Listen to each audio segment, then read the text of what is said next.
Assalamualaikum warahmatullahi wabarakatuh.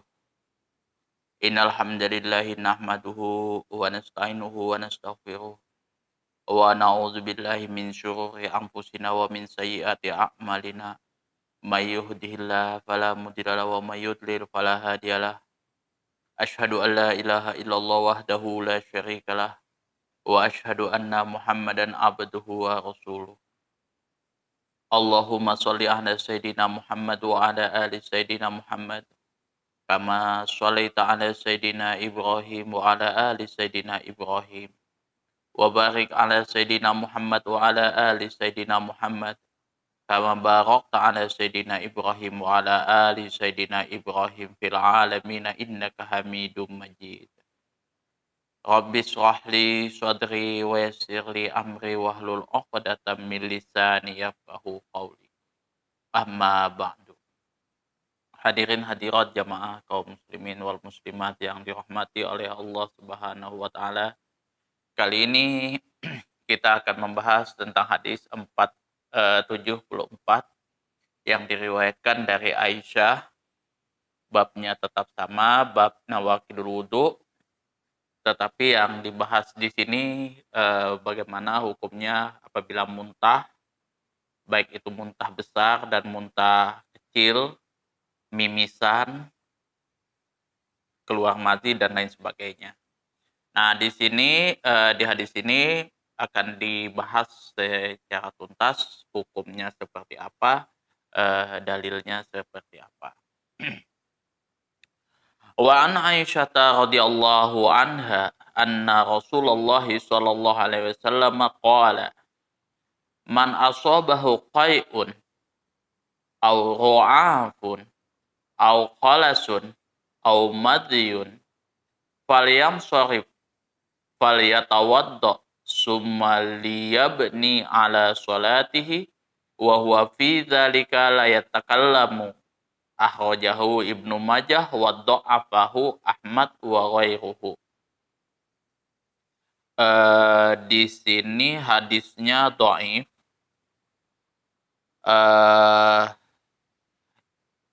Imam-imam ahli hadis sepakat mendhaifkan hadis ini, yang mana sampainya Ismail bin Ayyas di dalam riwayatnya Ibnu Jarwih, kemudian dari ghairi syamiyina dhaifatun, dhaif. Jadi hadisnya tidak kuat.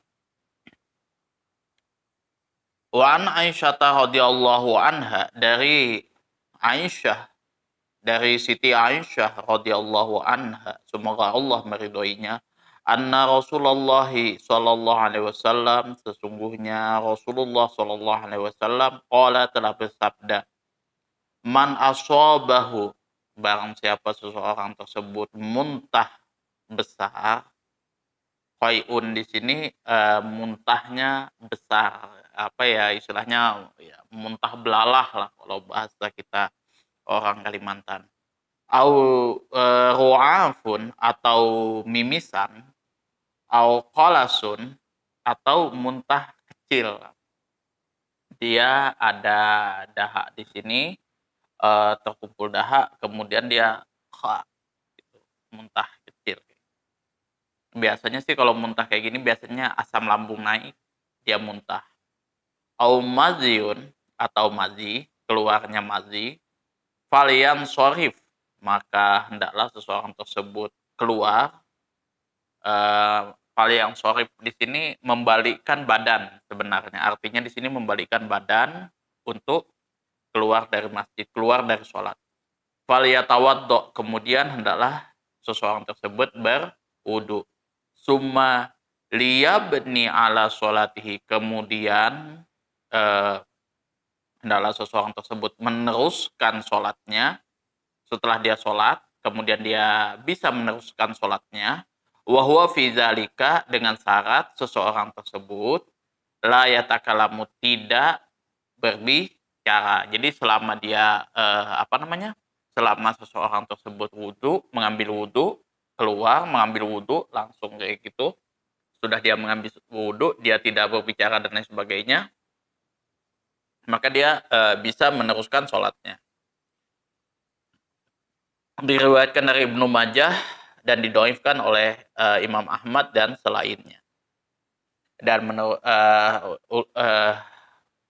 ulama ahli hadis sepakat hadisnya dhaif. Makna hadisnya adalah Aisyah radhiyallahu anha menceritakan yang mana Rasulullah SAW pernah memberitahu barang siapa yang muntah besar, keluar darah dari hidung, muntah kecil, atau keluar mazi. Nah, ketika dia sedang mengerjakan sholat, maka hendaklah seseorang tersebut mengambil air wudhu seperti semula. Apa yang dinyatakan oleh hadis bahwa seseorang tersebut dibolehkan meneruskan sholat sesudah keluar meninggalkan tempat sholat dan mengulangi wudhunya seperti sedia kala tanpa berbicara. Ini masih menjadi perdebatan di kalangan para ulama.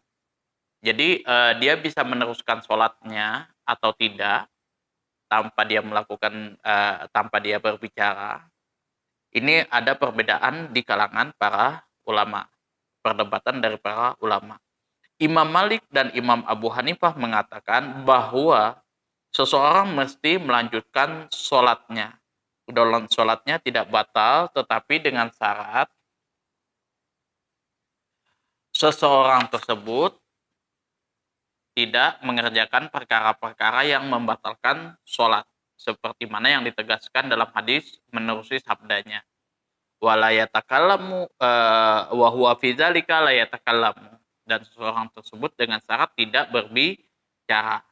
Nah, sedangkan Imam Syafi'i di dalam pendapat yang terakhir dan Imam Ahmad mengatakan bahwa hadas tetap membatalkan kepada sholat karena berlandaskan kepada hadis Thalik Ibnu Ali yang berikut ini. Iza fasa ahadukum fis sholati falyansorif wal yatawaddo wal yaudis sholata. Apabila salah seorang di antara kamu kentut dalam keadaan sholat, maka hendaklah seseorang tersebut valian sorib keluar meninggalkan sholatnya, wal yatawaddo kemudian berwudu, wal yu'idis sholata lalu mengulangi sholatnya. Ini pendapat Imam Ahmad dan Imam Syafi'i. Nah, kalau kita menganalisis lafadznya, man asobahu di sini barang siapa yang muntah, ya. Man asobahu di sini barang siapa yang tertimpa, ya, yang apa ya? Tertimpa di sini asobahu di sini bisa dikatakan yang mana dia mengalami. Barang siapa yang mengalami qai'un muntah besar yang mana itu keluar melalui lambung, dari lambung melalui mulut, ru'afun darah yang keluar dari hidung, biasanya orang yang penyakit mimisan itu apabila dia kepanasan atau apa kayak gitu dia keluar darah dari hidung. Qolasun di sini yang sesuatu yang keluar dari tekak memenuhi mulut atau kurang daripada itu. Tetapi bukan muntah, melainkan dia cuma muntah kecil. Mazyun di sini adalah air putih yang agak kental yang mana dia keluar ketika seseorang tersebut bermesraan atau ingin bersetubuh atau ingat hal-hal yang berkaitan dengan porno atau bersetubuhan. Wadda'afahu Ahmad di sini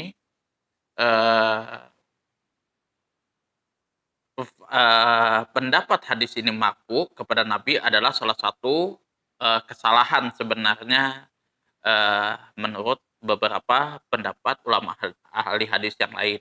Sebaliknya, hadis ini adalah hadis yang mursal. Inilah pendapat yang benar. Fikih hadisnya adalah yang pertama, wudu menjadi batal karena muntah besar, muntah kecil yang keluar daripada mulut, kemudian keluar darah dari hidung dan mengeluarkan mazi dari kemaluan. Ulama berbeda pendapat dalam masalah ini. Mazhab Syafi'i dan mazhab Maliki berpendapat bahwa muntah besar dan muntah kecil tidak membatalkan wudhu. Kemudian mazhab Hanafi mengatakan bahwa muntah baik itu muntah besar ataupun kecil, jika memenuhi mulut membatalkan kepada wudhunya, sesuai dengan hadis yang sudah disebutkan di sini. Manakala Imam Ahmad membedakan antara muntah besar dan muntah kecil. Sehubungan dengan itu beliau berkata mengeluarkan muntah kecil sama sekali tidak membatalkan wudhu. Dan begitu pula muntah yang sedikit. Tetapi jika muntah itu banyak, maka ia membatalkan wudhu. Dan adapun darah yang keluar dari badan, secara mutlak menurut Imam Ahmad bin Hambal, ini membatalkan kepada wudhu. Nah, tadi masalah muntah. Kalau masalah muntah di sini Imam Syafi'i dan Imam Malik berpendapat bahwa muntah kecil dan muntah besar tidak membatalkan wudhu. Ini Imam Syafi'i dan Imam Malik. Kemudian Imam Hanafi mengatakan sebaliknya, baik itu muntah besar atau muntah kecil itu tidak membatalkan wudhu. Kalau pendapat Imam Hanafi bahwa muntah baik itu besar ataupun kecil jika memenuhi mulut itu membatalkan wudhu. Ini kebalikannya. Manakala Imam Ahmad itu membedakan. Kalau dia muntah kecil tidak membatalkan wudhu, kalau dia muntah besar membatalkan wudhu. Nah, sekarang kita beralih ke bagaimana kalau seseorang tersebut mimisan, mengeluarkan darah dari hidungnya. Darah yang keluar dari badan secara mutlak menurut Imam Ahmad bin Hambal membatalkan wudhu.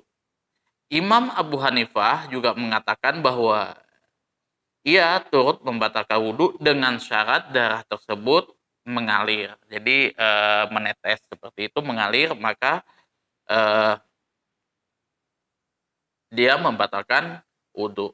Sedangkan mazhab Maliki mengatakan bahwa keluarnya darah dari tubuh tidak membatalkan wudhu. Begitu pula jika dia keluar dari kubul dan dubur dengan syarat tidak bercampur dengan air kencing dan kotoran, itu juga tidak membatalkan wudhu. Jadi kalau misalkan dia sudah bercampur dengan air kencing, misalkan ada penyakit apa kalau nggak salah kayak gitu ya, kencingnya itu susah, tapi dia kencingnya itu bersamaan dengan darah. Nah, itu sudah membatalkan wudhu.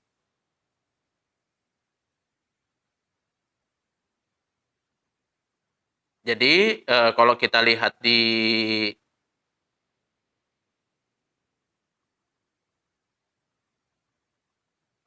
mazhabnya Imam Ahmad itu membatalkan wudhu, Imam Abu Hanifah juga membatalkan wudhu dengan syarat darah tersebut mengalir. Imam Malik mengatakan keluarnya darah dari tubuh tidak membatalkan wudhu. Kalau misalkan itu keluarnya dari kubul dan dubur dengan syarat bercampur dengan air kencing dan kotoran, maka itu membatalkan wudhu. Jadi yang namanya di dalam Al-Quran, hurimat alaikumul maitatu waddam walahmul khinzir, dikatakan bahwa darah tersebut najis itu darah yang bukan dari tubuh kita. Jadi misalkan darah binatang kah atau darah orang lain kayak gitu. Nah, ketika kena di baju atau di tubuh kita itu maka tergolong najis. Nah, yang dibahas di sini yang menjadi permasalahan bagaimana kalau misalkan darah tersebut keluar dari anggota tubuh kita. Nah, bagaimana pendapat Imam Syafi'i? Imam Syafi'i membedakan mana darah yang membatalkan wudhu dan sebaliknya. Sehubungan dengan itu, beliau berfatwa, darah yang keluar bukan daripada kubul dan dubur itu tidak membatalkan wudhu. Namun jika darah tersebut keluar daripada kubul dan dubur, maka ia membatalkan wudhu. Nah, jadi kalau Imam Syafi'i, kalau misalkan darah itu baik itu bercampur atau tidak dengan kotoran, kalau dia keluar dari kubul dan dubur, itu jelas membatalkan wudhu. Jadi keluarnya segala sesuatu dari dua jalan, dari kubul dan dubur, apapun jenisnya, apapun bentuknya, menurut pendapat Al-Imam Syafi'i, itu membatalkan kepada wudhu. Jumhur ulama juga bersepakat bahwa wudhu bahwa wudhu menjadi batal jika seseorang tersebut mengeluarkan mazi. Ini jumhur ulama 4 imam mazhab sepakat wudhu menjadi batal kalau seseorang tersebut mengeluarkan mazi. Yang kedua adalah sholat menjadi batal karena berhadas dengan sengaja. Ini menurut pendapat jumhur ulama. Kemudian Imam Malik dan Imam Abu Hanifah berpendapat bahwa jika hadas terpaksa dikeluarkan dan tidak sengaja mengeluarkannya, maka sholatnya tidak batal dengan syarat seseorang tersebut tidak melakukan perbuatan yang membatalkan sholatnya. Jadi kalau pendapat Imam Malik dan Imam Abu Hanifah, kalau seumpamanya seorang tersebut terpaksa mengeluarkan hadas dan tidak sengaja mengeluarkannya, maka sholatnya tidak batal dengan syarat seseorang tidak melakukan perbuatan yang membatalkan sholatnya. Karena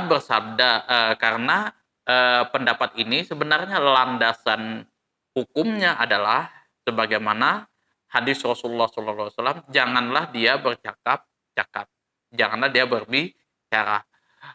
Wahwa fi dzalika walayatakal lam. Menurut hadis ini. Sedangkan Imam Syafi'i dan Imam Ahmad berpendapat bahwa hadas mewajibkan sholat tersebut harus diulangi sebagaimana mestinya. Itu. Pendapat ini berlandaskan kepada hadis yang mengatakan faida fasa ahadukum fi sholati faliyam sorif wal yatawaddo wal yu'idis sholata. Ini sudah dibahas yang tadi ya. Jika seseorang di antara kamu kentut ketika dia berada pada waktu sholat, maka hendaklah dia keluar dan meninggalkan sholatnya, lalu berwudu, kemudian mengulangi sholatnya. Itu pendapatnya Imam Syafi'i dan Imam Ahmad. Landasannya di sini. Jadi perbedaan-perbedaan pendapatnya ada kompilasi hadis ayat Al-Qur'an dan hadis yang mana menyebabkan adanya perbedaan pendapat. Dan ini adalah perbedaan pendapat yang mu'tabar. Jadi kalau Imam Syafi'i itu, kalau Imam Syafi'i itu kalau kita runut ya, kalau kita simpulkan, kalau misalkan seseorang tersebut muntah besar atau muntah kecil, itu tidak membatalkan wudhu. Nah, kalau seseorang tersebut mengeluarkan darah, selama itu bukan dari dua jalan, bukan dari kubul dan dubur, maka dia tidak membatalkan sholat. Misalkan keluar darah dari hidung, itu tidak membatalkan sholat. Tetapi membatalkan sholat jika darah tersebut keluar dari kubul dan dubur. Nah, hadisnya itu kalau nggak salah sudah dijelaskan sebelumnya, barang siapa yang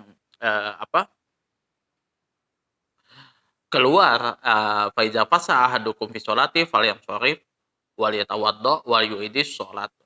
Kalau Imam Syafi'i mengatakan fasa di sini bukan cuma kentut di sini. Keluarnya segala sesuatu dari dua jalan, kubul dan dubur, maka itu membatalkan sholat.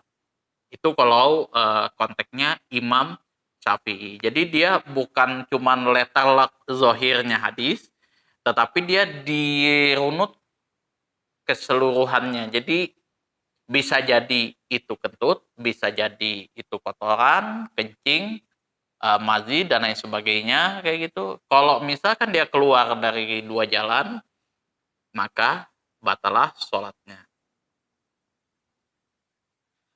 Itu kalau pendapatnya Imam Syafi'i. Nah, kalau misalkan mazi, keseluruhan ulama sepakat bahwa itu membatalkan kepada sholat. Kemudian